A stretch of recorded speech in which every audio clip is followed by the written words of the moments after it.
Magandang hapon. Ako naman po ngayon ay mamamalansya. Gusot-gusot ang damit na bagong laba. Ang mga damit ay kinakailangan plansyahin upang maayos tingnan. Ang taong maayos manamit ay kagalang-galang at kaaya-aya tingnan.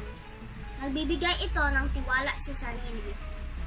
Sa pamamagitan ng pamamalansya ay pinakikinis nito ang kausuotan. Narito ang dapat tandaan sa pamamalansya. Una, ibukod ang maliliit at maninipis na damit. Maaari itong iuna o ihuli sa pamamalansya sa kaunting init lamang. Pangalawa, ihiwalay ang mga pantalon, palda, polo, kamiseta, blusa at iba pang damit. Bilang 3, ihanda ang mga kagamitan sa pamamalansya. Pang-4, magplansya sa lugar na walang makakaabala. Pang-5, maging maingat sa paggamit ng plansya. Narito ang wastong pamamalansya ng polo o una, ilagay ang palansya sa pinakamababang temperature.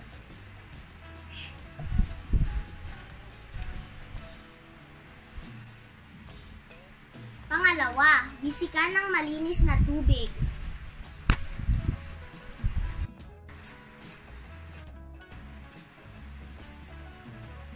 Unang plansyahin ang taas na bahagi ng damit.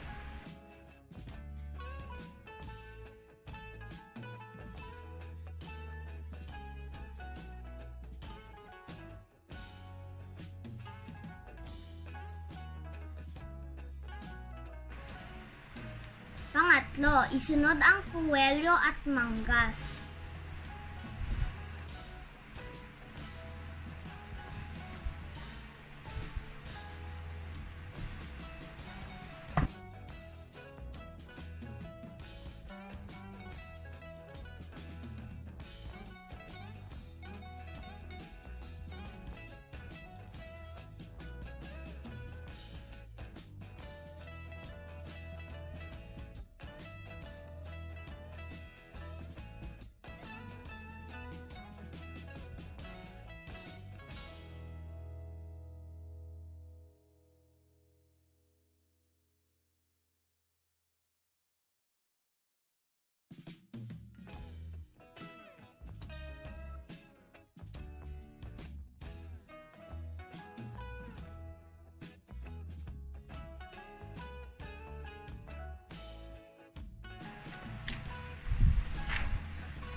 Plansyahin ang bahagi ng balikat.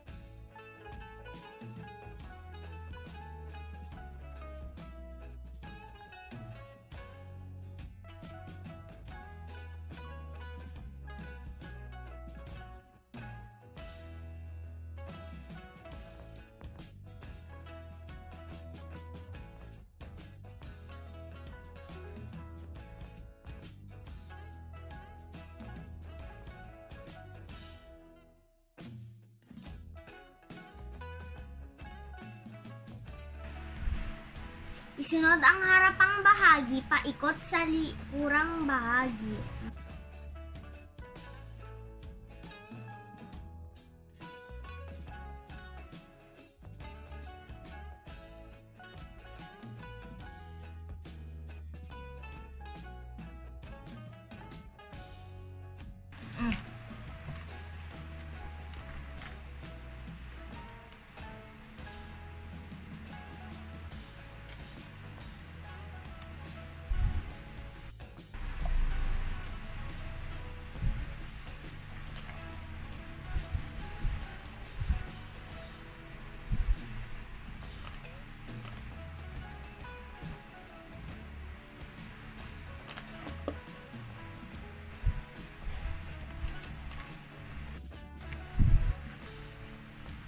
Plansyahin ang laylayan ng polo.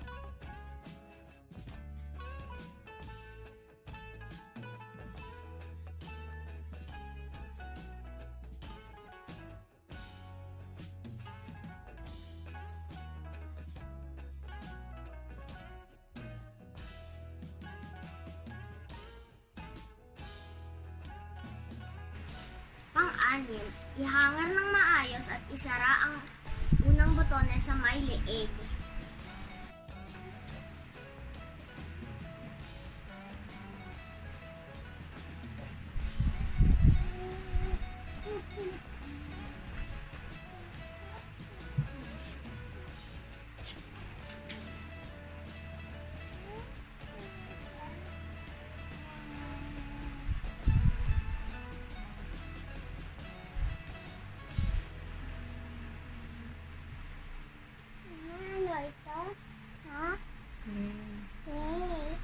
Ito Kuya Gina.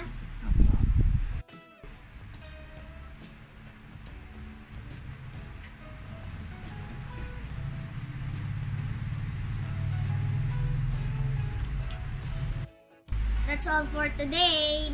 Tandaan po na maging maingat sa paggamit ng plancha. Thanks for watching!